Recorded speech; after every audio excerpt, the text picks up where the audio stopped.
The video game industry makes significantly more money than the movie and music industries combined. In fact, it's actually more than double their combined annual income, which comes as a surprise to lots of people, but it won't come as a surprise to the ones actually playing the games. Now, how can these games make so much money? Well, imagine that you wanted to hear a song by the Beatles, say, but you had to buy a small virtual packet of Beatles songs, and the song that you want to listen to might or might not be in that packet. And if it's not there, then you just buy another virtual packet of Beatles songs. It'd be madness. Or maybe you prefer Taylor Swift, but instead of packets of random songs, it's that she releases an album with 9 songs on it, but if you pay more, then you get 14 songs. That's the sort of thing that you find at every level of the gaming industry. And this stuff should be a bigger deal. But the problem with gaming is that the people who aren't interested really aren't interested like at all. But we should be looking more closely, because what you see is what can happen to an industry when there's no real concern for the customers over a long period of time. And now we have 2 big things taking it all much further. First, Sony is getting rid of physical discs, so everything will be downloaded from here on out. That signals the end, really, of ownership as we knew it. And second, a game called Grand Theft Auto 6 is coming out in 2026, and it's probably going to be the most lucrative game in history. It's been 12 years in the making. Neither of those things could have happened without the backstory that we're going to get into today. This episode of How We Got Here is about video games, and I want to make something clear though. You don't need to be a gamer for this to be fascinating, because the story is amazing. The economy of it is just huge, and it's growing outwards all the time into new places. The legislation's a mess, and it's all alive right now. We've got historic things happening this year. So let's get into it. I'm joined as always by our excellent producer, Rob. Rob, hello. Sorry, I'm just leveling up my crafting right now. How you going? You good? Good. Yeah. I had a feeling you'd be leveling up in some way because you know about gaming. You've done this stuff. Yeah, I'm a big gamer. I've been playing video games all the way back since I got a Nintendo 64 for Christmas when I was 8 years old, and I've never looked back. Nintendo 64 is my zone too. How are you going to find this to talk about? Is it going to hit you in annoying ways that it's not going to hit me? I think so. It'll remind me of mistakes that I've made along the journey and lessons that I've learned, and also just me being upset about the direction of where the industry is heading. It is upsetting. I mean, it's fun and funny, but it's also kind of upsetting for people who are invested, I guess. Yeah, well, I'm excited to get into it with you because you're going to help me kind of angle this in ways that is important. Yep. But before we do all that, let's get into 2 truths and a lie. This is the segment where I lay out 3 potential facts. 2 are true, 1 is not true. You decide which one you think is fake now, and then you see if you change your mind during the story. And at the end, I'll tell you which is which, obviously. Number 1, a game called Diablo Immortal is free to play, but you can spend up to $100,000 on improvements for a single character. That's number 1. Number 2, Belgium was the first country to classify the practice of paid randomized prizes, aka loot boxes, which we'll get into, as gambling. And they did it all the way back in 2005. Number 3, in 2017, game maker EA posted on Reddit that locking some characters behind a pay-and-play wall was intended to create, quote, a sense of pride and accomplishment for unlocking different heroes, and it became the most downvoted post in the history of Reddit. Rob, which of those 3 feels fake to you? Yeah, I mean, I didn't really play Diablo at all, so not entirely sure about that one. Belgium seems like a reasonably well-governed country, so that seems pretty possible. It also seems very possible that EA made that mistake, because I can tell you as a gamer, they might be one of the most hated companies in the gaming industry. And Reddit is a space where a lot of gamers thrive. So the idea of them downvoting them to oblivion seems very plausible to me. So I'm going to say number one because I'm not entirely sure about Diablo. Okay. But so we're talking about the plausibility of spending $100,000 on a character in a game. Very plausible. Plausible, okay. Number two is that Belgium outlawed effectively loot boxes. Yep. And then the third one is that Reddit doesn't suffer fools and everyone hates EA. Yep. So I think they all sound all right. Look, all three of these are really plausible. That's the way the gaming industry is. So this is a hard pick. I'm feeling really good about the two truths and a lie this time around because that's what you want. You want it to be a hard pick. People are going to figure it out as we go, I suspect, and I'll unveil which one is fake at the end. And we're going to get into the backstory in just a moment. But before we do, let's hear from our very excellent partners. The old finance playbook, secure job, property, super, and wait, is a solid foundation, but these days it's only part of the story. The team behind IG Markets has 50 years in the industry. They know how it works and they've built something to round it out. IG Markets is the modern complement. Shares, ETFs, and crypto all in one easy-to-use app. No jumping between platforms, no juggling logins, just more ways to put your money to work, starting with whatever you have right now. IG Markets believes every Australian deserves more ways to grow what they've built, and they're here to help you do exactly that. Search IG Markets or download the app. IG Markets, this is new money. Crypto is unregulated and high risk. Share trading services by IG Australia Pty Ltd, AFSL 515106. Crypto services by IG Digital Assets Australia Pty Ltd. When was the last time you looked at your home loan? Well, most of us check it about as often as we flip the mattress, and your lender's quietly loving that. If it's been a while, Mortgage Choice could help you find a better deal. Firstly, Mortgage Choice gives you more choice, comparing loan options from over 35 lenders. And with more than 1,000 local brokers Australia-wide, expert help is never far away. To get more from your home loan, choose Mortgage Choice. Talk to your local Mortgage Choice broker today. Might as well go all the way back to the start. And for gaming, that is in 1958. I mean, video gaming. I mean, people have been playing games for a long time, obviously. We're talking about video games. Correct. But 1958, that's when American physicist William Higginbotham made something he called tennis for two, which is basically an experiment to see if he could simulate trajectories on a virtual ball. And he made the game so that two people using a basic controller could hit this ball back and forth over this kind of circular screen. And there's videos of it, and I think Rob will probably bring them up. Thank you, mate. Now, it was displayed at a science fair, and people, particularly kids, they really liked it. No big surprise there in hindsight. But Higginbotham, he's a scientist, not a businessman, so he really didn't make any money out of this thing. It was kind of just a demonstration, and that's how it stayed for a long time. During the 1960s, a couple of other scientists and academics at different universities made similar types of things, but the real breakthrough came in 1972 when a company called Atari decided that this was enough fun for people to pay money for. So it brought out the game Pong. We all know Pong. And you know Pong, right? We all know Pong. Have you played much Pong? I've played a little bit of Pong. It is fun for about 3 minutes, and then you're like, this is pretty dull. I wanted to get into the spirit, so I looked it up on the internet, and you can play it for free. And I was the exact same. I was like, this is cool. This is cool. This is boring now. Yeah. Games have come a long way since Pong.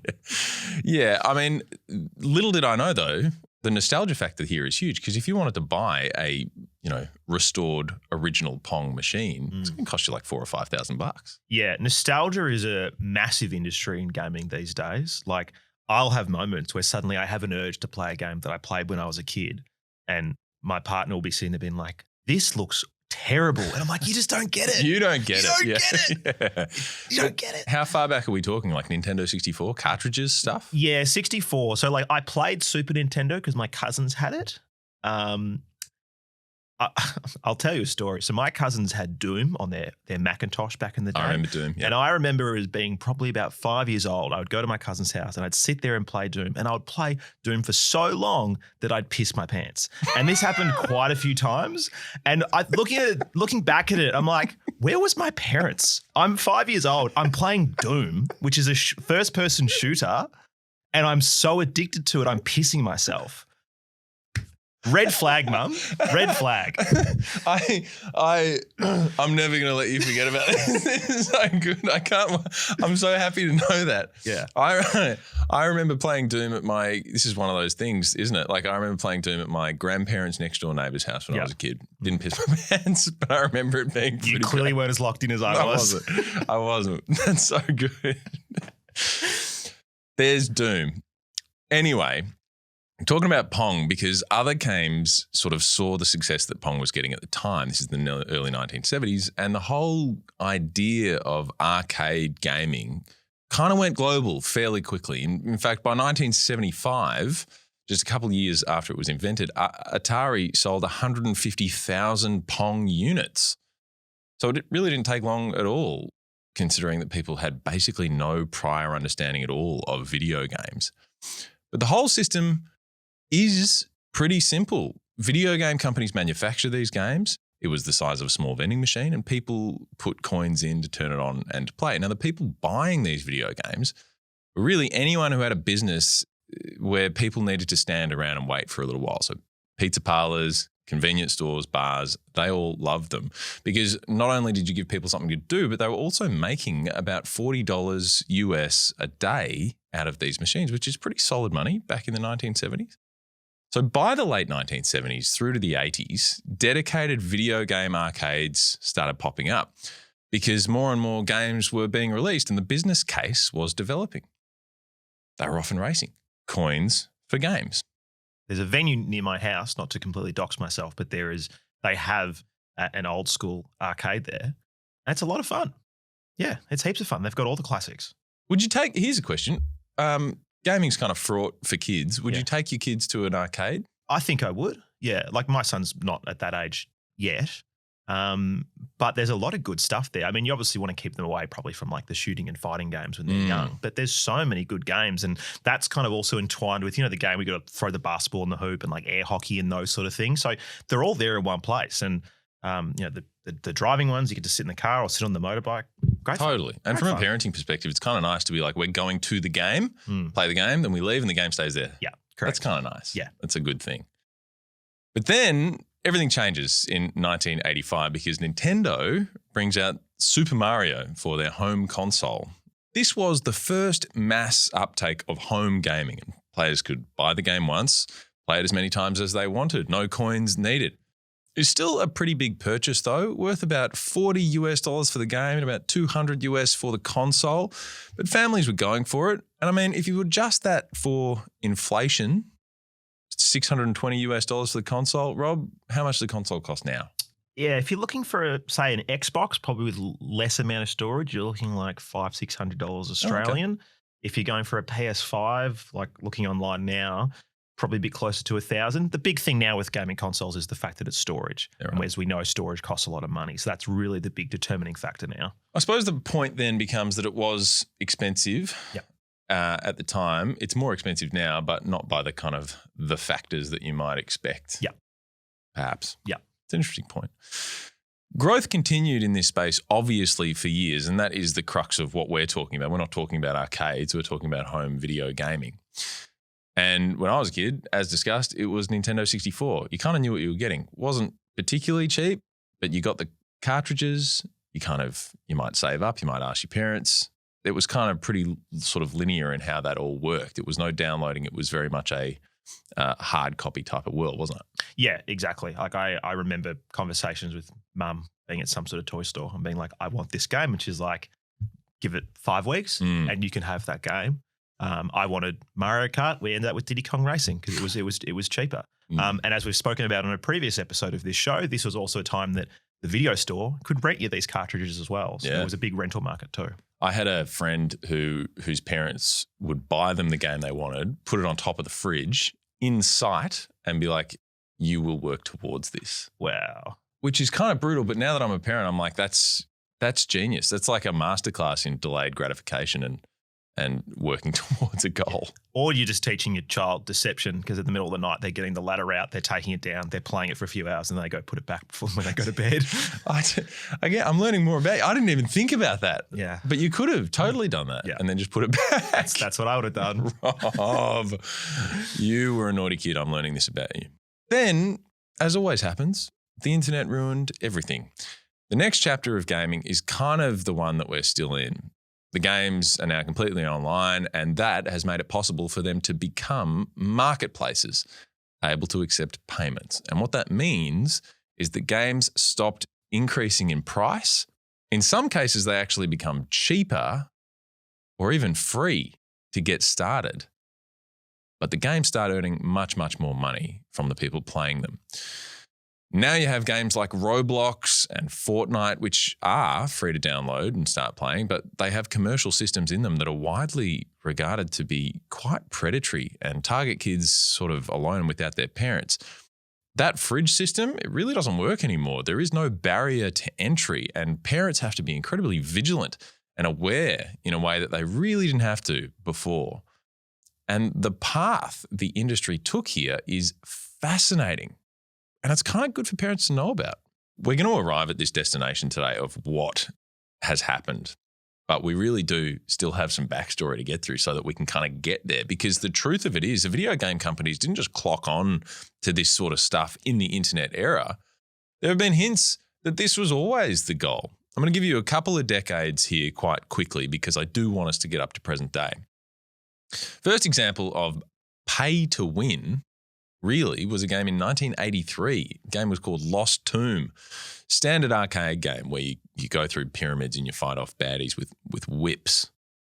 But between levels, Lost Tomb offered extra whips to players who would put extra coins in. You didn't need to wait until your character died to start again. You would just dump money in and then you would be more likely to succeed. So that's the first case of paying to win. The industry probably had this in mind all along. They just needed a better model, and that was provided by the internet. Over time, paid shortcuts started showing up more and more. You could spend dozens of hours playing a game to unlock tools and characters, or you could just pay to get them right away. And around that time, when the internet started coming in and the model improved, players could start paying for personalization. The business of buying virtual things so your character looks unique and reflects you as a person. Lots of that was obviously about status. The first time that really happened on any large scale was 2003 when a developer called Nexon launched MapleStory, which is free-to-play online massive multiplayer game. And it had something called Cash Shop, which is not the most creative name ever. But it's simple. I know what it is. It's a cash shop. Yeah. You could use real money to buy your characters things like clothes and furniture, stuff like that.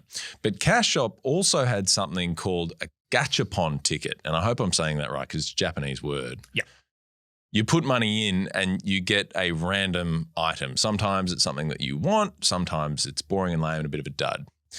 And these are the first examples of something that we now know as loot boxes. So, Rob, these are kind of the genesis moments. You know, you got pay to win, pay for customization, and then pay for chance at something that you want. And they're arguably, correct me if I'm wrong, three of the most important pillars of the gaming industry economy. Yeah, there's another one as well, which is essentially just paying for more content. Like we spoke about at the top of the show, here's half an album, pay for get more. Generally, a big game, a AAA game as they're called, you kind of expect that if I buy this game, I'm going to have about 40 hours of gameplay before I've kind of done most of it. There's a period where a lot of games coming out were like 20 hours, 30 hours, and they go, hey, we've got an expansion, pay an extra amount and you get more. But it's kind of just the rest of the game that they've put behind a paywall. So that's something as well that's been the case. What if I told you about a black market in games? Okay. So World of Warcraft, at the time probably the biggest game in the world in the mid to late noughties, they have a function called the auction house. Now, I'll put it on the screen so you can have a quick look at what we're talking about here, but essentially a player can go in and they can sell something. They can sell a helmet that they found or an axe or a piece of iron ore, whatever it may be. Now, what happened in this game was that it was so big and there was so much going on that people within the game were going around saying, hey, if you want gold for the game, come to my dodgy website and I'll sell it to you. And this was rampant for a decade or so until Blizzard eventually went, hey, hold on, wait, we can do this. And now officially you can buy gold from the company who makes the game. But this black market economy still exists today for this 20, 25-year-old game where people are spending hours and hours Today they've got like bots and things that do it, but there was a period where there were people just playing this game all day long, probably in poorer countries, making gold in the game and then selling it for real money. And there was a whole black market running it. Would people be spending solid amounts of money, or is this really tiny but a lot of times? I think people would be spending hundreds of dollars at a time, There probably was a time where it might have cost more, but as, bots and AI are more common, it's probably cheaper to get the gold in the game. And as the game's been older, it's probably easier to find where it is. But if you're a hardcore player of this game and, you don't want to spend the hours it takes to get all the items to craft the sword you want, well, I'm just going to go pay $500 online and I get it now. And the game that I'm playing every day, well, I've taken the shortcut. Yeah, well, I suppose that would be important learning moment for the game. I mean, if there's supply and demand happening outside your platform, well, you just want to bring it in, don't you? Correct. Yeah, well, it makes sense. Yeah, and I think as that game in particular, because it's an old game, there is a genre of dad gamers. And the dad gamers, well, they've probably got a bit of cash. They probably haven't got much time. And I don't really want to spend the time to get the sword. I'm just going to buy the sword now.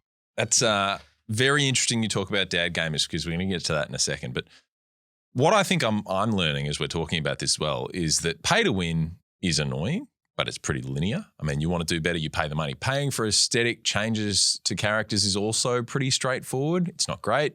It's not a particularly smart way to spend money, but that's your choice. But the one that stinks the whole joint up, I reckon, is this loot boxes thing. The gaming industry has always had a view of the randomized loot box system as kind of, so what? How is this any different to buying a packet of football or baseball cards? I mean, you might get something you want, you might not. The problem is that academics and policy experts have long held that this sort of thing does groom young people for gambling, and it makes money by pressing the same psychological buttons just in a digital way, not analog like football cards, digital like poker machines. Now, back in 2020, the New South Wales government in Australia said loot boxes are, quote, a growing concern because the risk and reward elements are the same as gambling and there are really no age limits. It also said that the median monthly spend for kids aged between 12 and 17 was $50 a month. Then, in 2024, the law changed in Australia. Games with loot boxes had to be classified as M, not recommended for kids under 15. Rob, do you reckon that was a game changer? I'm going to say no. Knowing what some of these laws in Australia have done to things, particularly social media, it doesn't seem like much changed. And not much changed. Yeah. And I feel like if the kid's like, hey, I want this game, all my friends have got it, the parents probably like, well, if your friends have all got it, you can have it too. I don't want to be left out. Wasn't the silver bullet. No. As is so often the case, it just made things more complicated, and the legislation sounds fine, but it's incredibly weak and just doesn't work. A study by Sydney Uni a year later, in 2025, showed that 1 in 5 games in the top 100 on the App Store are mislabeled when it comes to age classification, and 58% of the top grossing games carried 4 age ratings at the same time. And the maximum penalty for getting the age rating wrong is $6,000. Which obviously is nothing to a gaming company. This pretty useless legislation took 4 years to happen after the government identified that loot boxes are a, quote, growing concern. And not only does the legislation take ages, but it varies all over the world, and online games are inherently borderless, and businesses are really good at defending their practices and adapting quickly if needed. Now, the place that does stand out here is Belgium. In 2018, it officially classed loot boxes as gambling. EA Sports argued it isn't because participants always get something, so it's not gambling, it's a purchase. That didn't really work, and eventually EA pulled its FIFA points from the Belgium market. And we'll talk about FIFA points in a minute because it's quite interesting. But in most countries, loot boxes, whatever they might be called in that particular game being played, they're allowed to exist. But I'm getting ahead of myself again because we're going to talk about all those messed up destinations that we found ourselves in. But there is more important backstory to be had right after this.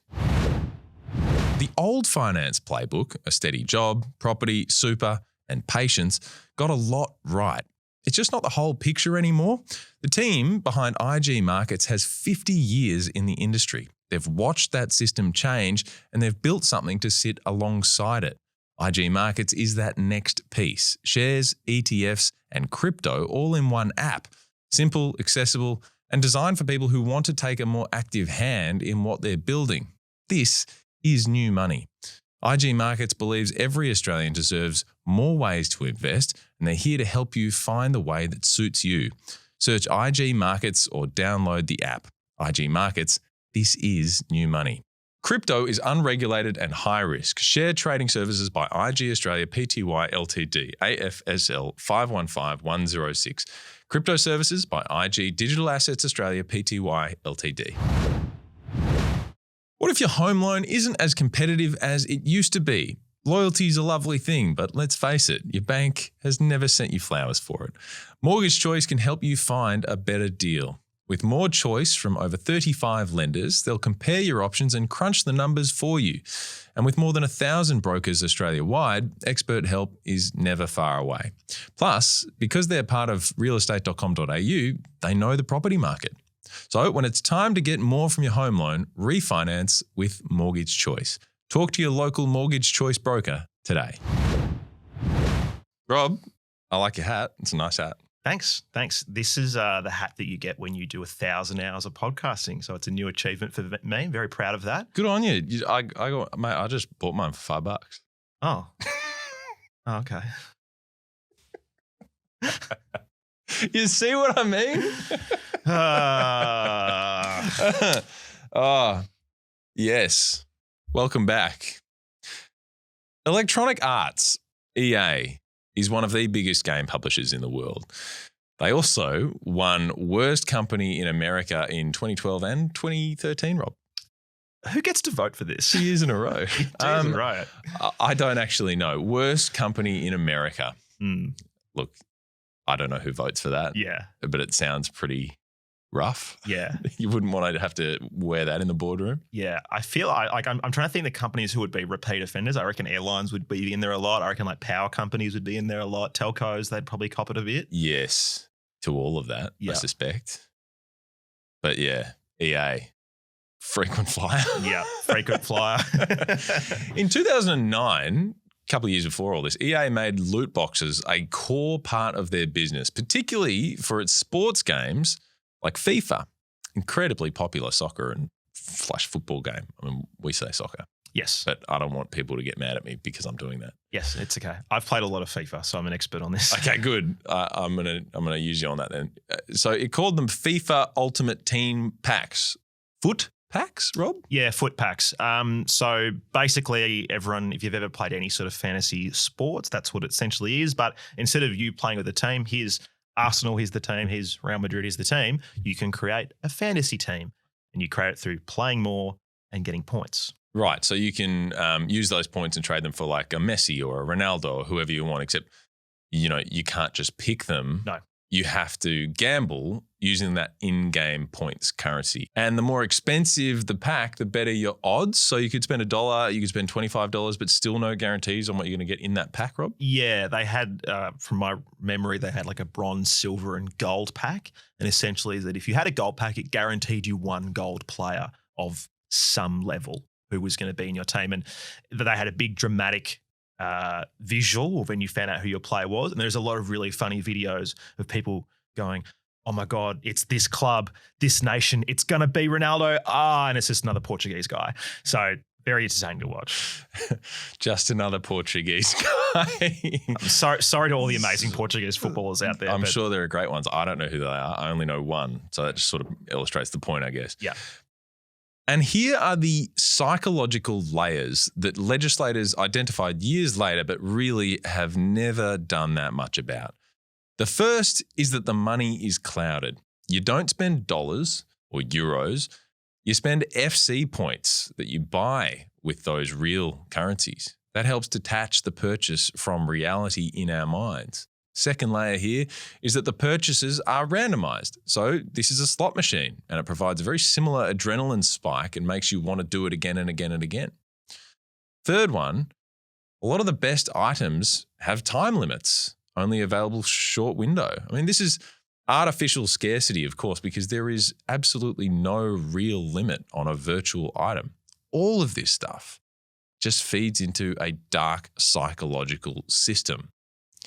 Fourth, it leverages FOMO because everyone else at school has a better team than you do. It's a shortcut to status and success inside the game that costs money to people who perhaps are not ready to deal with money in that way. So there's all these layers to it, and they're all really ugly when you look at them. Yeah, and you particularly in this game, there's a lot of influencers online, YouTubers who play this game, and that's what their whole channel is.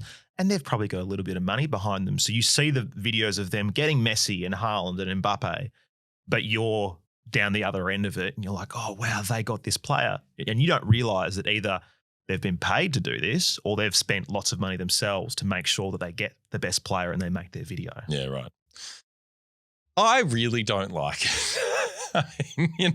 That's extremely uncontroversial. Nobody likes this, but a lot of people participate in it. And to illustrate that, get this.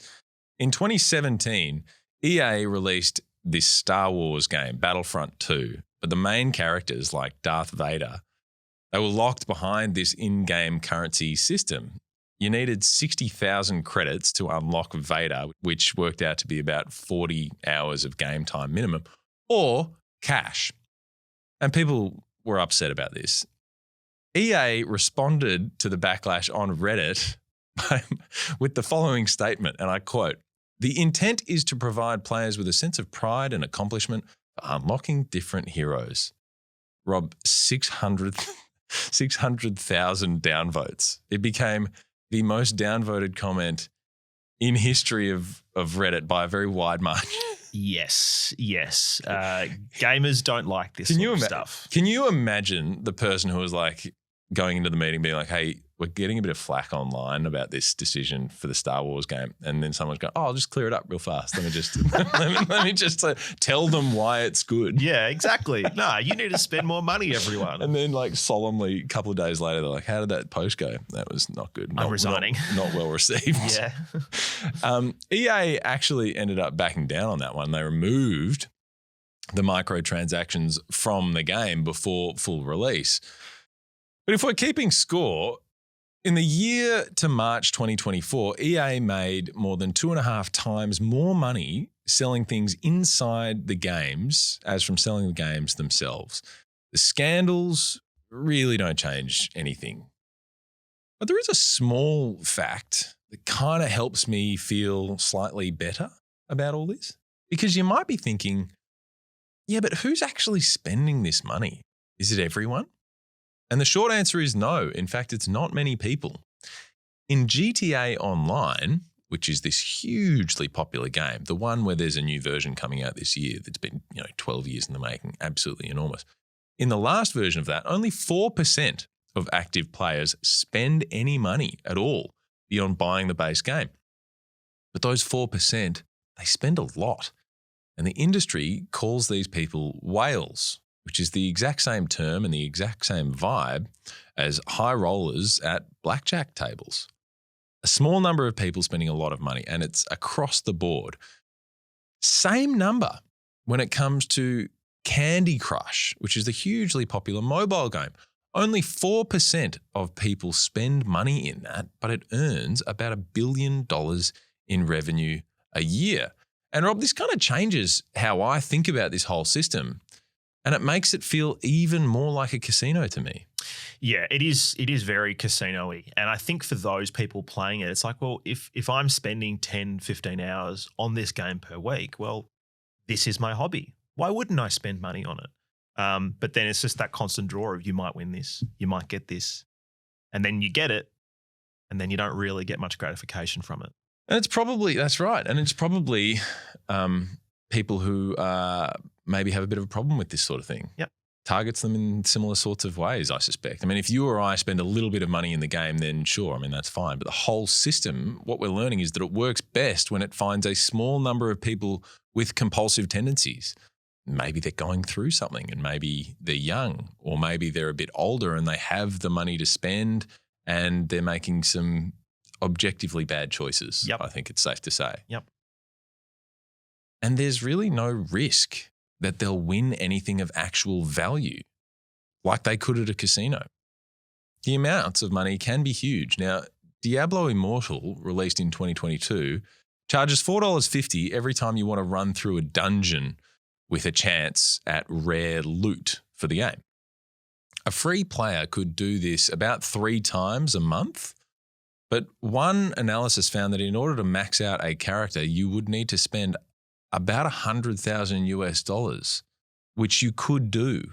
And that's a free game, Rob, which is baffling. And it just shows that there's very few upper limits on this sort of stuff. And that if you end up in a sort of a spiral where you're just spending and spending and spending, there's no safety net at all. Nope.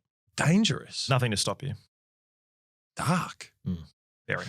All of this that we've been talking about so far basically amounts to the gaming industry walking. Now they're starting to run. And I mentioned the Sony bombshell earlier. From January 2028, no new PlayStation games will ship on a disc, so it'll be digital only. We've been talking about spending money inside games, but this, I think, is connected. The company behind GTA 6 is Rockstar. It's the biggest game release maybe of all time, and there won't be a physical copy of it. That means there's no shops, there's no secondary market, and it means changes to the game can be made whenever they want. Heaps of backlash on this, as you'd expect. I mean, their own blog posts had thousands of angry comments within hours, days of them announcing this news. Now, there's a change.org petition sitting near 180,000 signatures as I record this, asking Sony to reverse this decision. PlayStation's social accounts have basically gone quiet because every post gets buried in outrage. But as I mentioned, people complain and then they spend. And GTA 6 is unlikely to suffer that much from the backlash. The reason this is going so nuts is that it touches on a core fear for modern consumers, that you really don't own the thing that you're buying anymore. You're kind of more like renting it. And that rental can be changed or revoked without your permission. That's the concern. The system is graduating. You don't get much inside the game. Things are randomized and cost money. And now you don't get that much in the macro sense either. You don't really even own the game that you paid for. For those that don't play the game, don't ignore this. It is going to grow outwards. What else can be slowly and elaborately changed from something that you buy once and own and do whatever you want with to something that you gamble for and rent? I mean, I think this is quite scary. A lot of people talk about this online. I don't think it's a conspiracy. I do think there should be outrage because, Rob, this does suck. It does suck. It's interesting that PlayStation are making this decision because gamers will know that maybe it was 5 to 10 years ago that PlayStation actively mocked Xbox, which is Microsoft, for saying that they were going to do this. And they were like, we'll never do this. We understand gamers. But times have changed and now they want to make this decision and they're rightfully getting the hate. As you mentioned, shops get affected. Like I remember going to buy games at a store. You might as well. For us here in Australia, it's EB Games.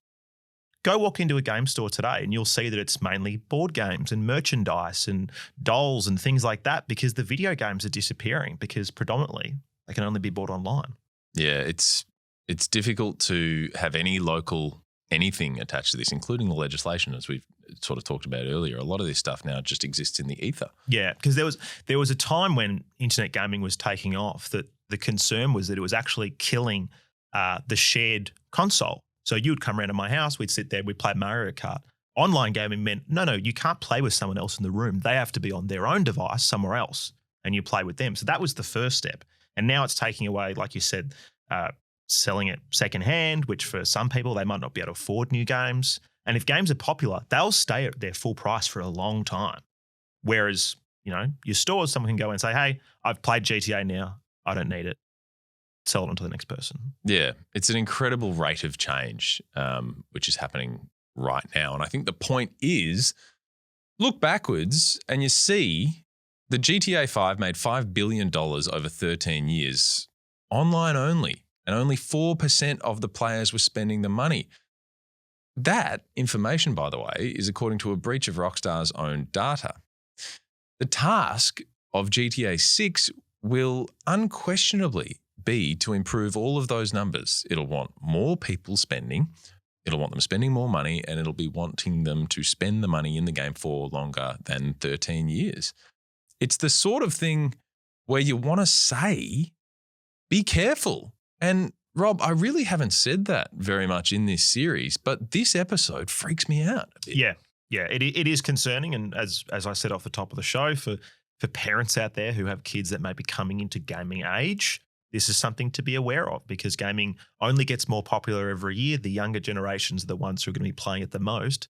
You need to understand what they're playing and how the games work. I think an important distinction to make here is that I'm not even talking about games that are, quote unquote damaging for young kids to play. I'm talking about participating in this really toxic economy. Yeah. This really messed up system of earning money from attention inside a fun to play game. Yeah. Whatever the game may be. I say this too.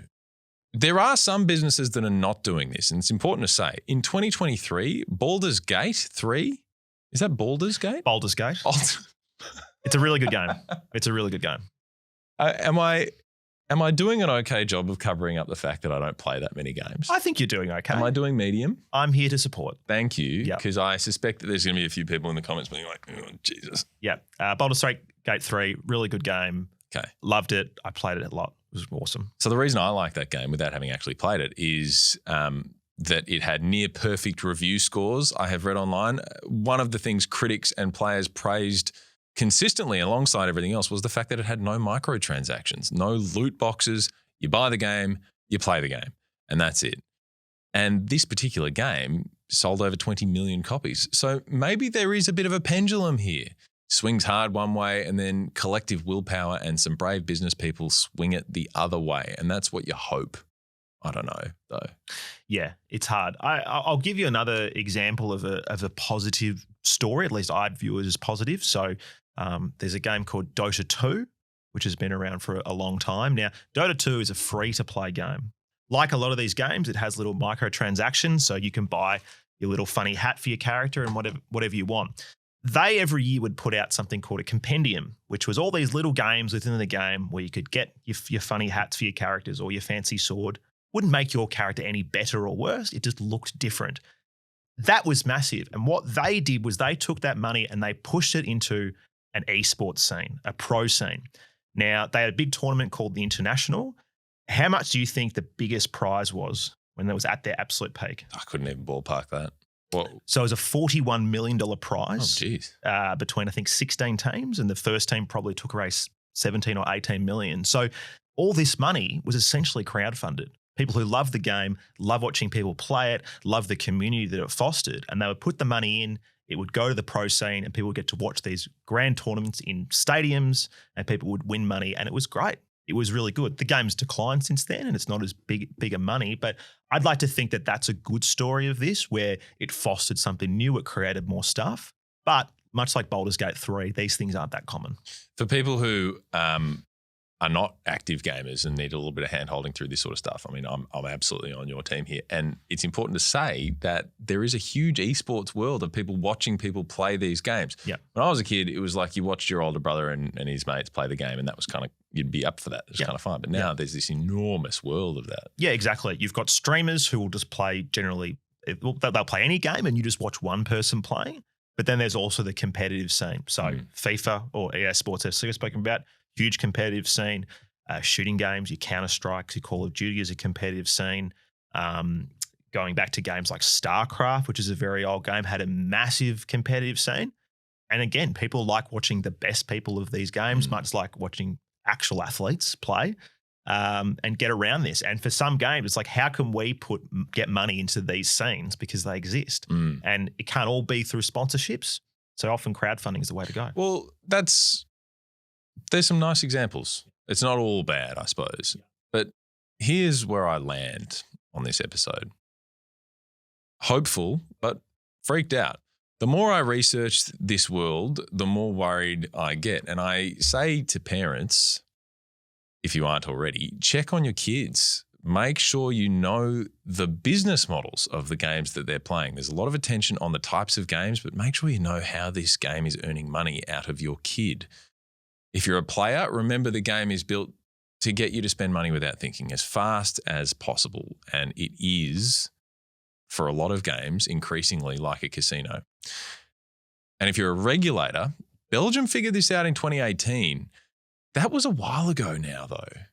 And a lot of countries haven't done much that works. And now I'm all bummed out. Yeah. Should we play some like Mario Kart or something? I'd love to. Me too. I'd love to.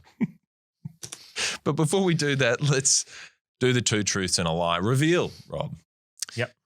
Number 1 was a game called Diablo Immortal is free to play, but you can spend up to $100,000 on improvements for a single character. True.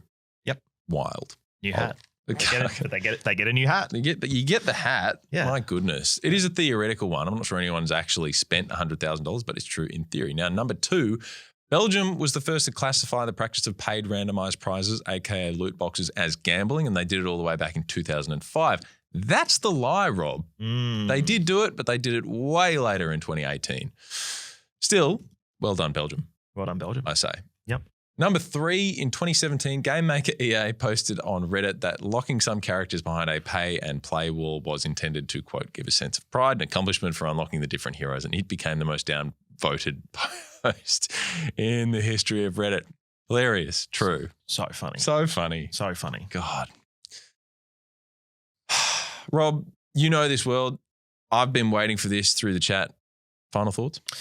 Final thoughts. It is a very dangerous landscape at the moment, and there are a lot of very predatory game companies. But that being said, there is also a big movement, and has existed for a long time, of indie games, which are small companies, small developers, sometimes even just one person building games. Those games are still out there. They don't have these sort of systems in them. People are just happy for the game to be bought and played, and they're out there. So it doesn't mean that you have to stop gaming altogether, but look into what you're playing. Is this a game that is just trying to suck money out of you, or is it just someone who loves games, has built a cool game that you can go play, and it might cost you $10 or $20, and you can still have a good experience out of there? Because when we say gaming these days, we do think of our big titles. We think of Grand Theft Auto, we think of Mario, but for every one of those, there are hundreds of little small games, whether it be mobile, computer, that are out there. Go put money into those people. They deserve it. Just final question, final thought. Do you think that I'm right in my concern that these types of predatory practices will grow outwards and into other areas, particularly of entertainment, but possibly into other areas of the economy for non-gamers to have to deal with? Yeah, like I wouldn't be surprised if there are people sitting in boardrooms looking at the gaming industry and going, how can we do that where we are? Sure. It's a bit of a bummer, really. I mean, that is how we got here, gaming. Leaves me feeling a bit angry and a bit sad. Back to the fun ones. Woohoo! Next time, because we're talking about housing with my dad, Rob, who knows quite a bit about it. We're not just getting my dad in because he's my dad and I just thought it'd be fun. He's written books on this. Okay. Is housing fun? No, it's not. Oh, my God. We're not going to make this a bummer of a podcast, though. Thank you very much for listening, Rob. Thank you, as always, for your insights and your help. No Excellent production qualities as well. Yep. Thank you, and see you soon. Grand Theft Auto Online made more money than most Hollywood blockbusters, not from the game, but from players buying fake money to buy virtual cars. Now GTA 6 is coming and its economy is about to get even bigger. People aren't just playing anymore, they're investing in worlds that don't exist. Only physical or traditional value is old school, old money. The world has moved on, and so is investing. IG Markets gives you access to shares, ETFs, and crypto all in one app, backed by 50 years of industry experience. Built for what comes next. No 20% deposit, no waiting 30 years. Start with whatever you have. Search IG Markets or download the app from your app store to get started today. IG Markets. This is new money. Crypto is unregulated and high risk. Share trading services by IG Australia Pty Ltd AFSL 515106. Crypto services by IG Digital Assets Australia Pty Ltd. Looking to buy your first home? With the latest federal budget putting first home buyers firmly in focus, now's the perfect time to explore your options with your local mortgage choice broker. For over 30 years, Mortgage Choice brokers have been helping Aussies find the right home loan. They give you more choice, comparing options from over 35 lenders, and they'll do more of the heavy lifting, comparing lenders, crunching the numbers, and finding the right fit for your situation. Get more expertise on your side. Choose more with Mortgage Choice. Talk to your local Mortgage Choice broker today.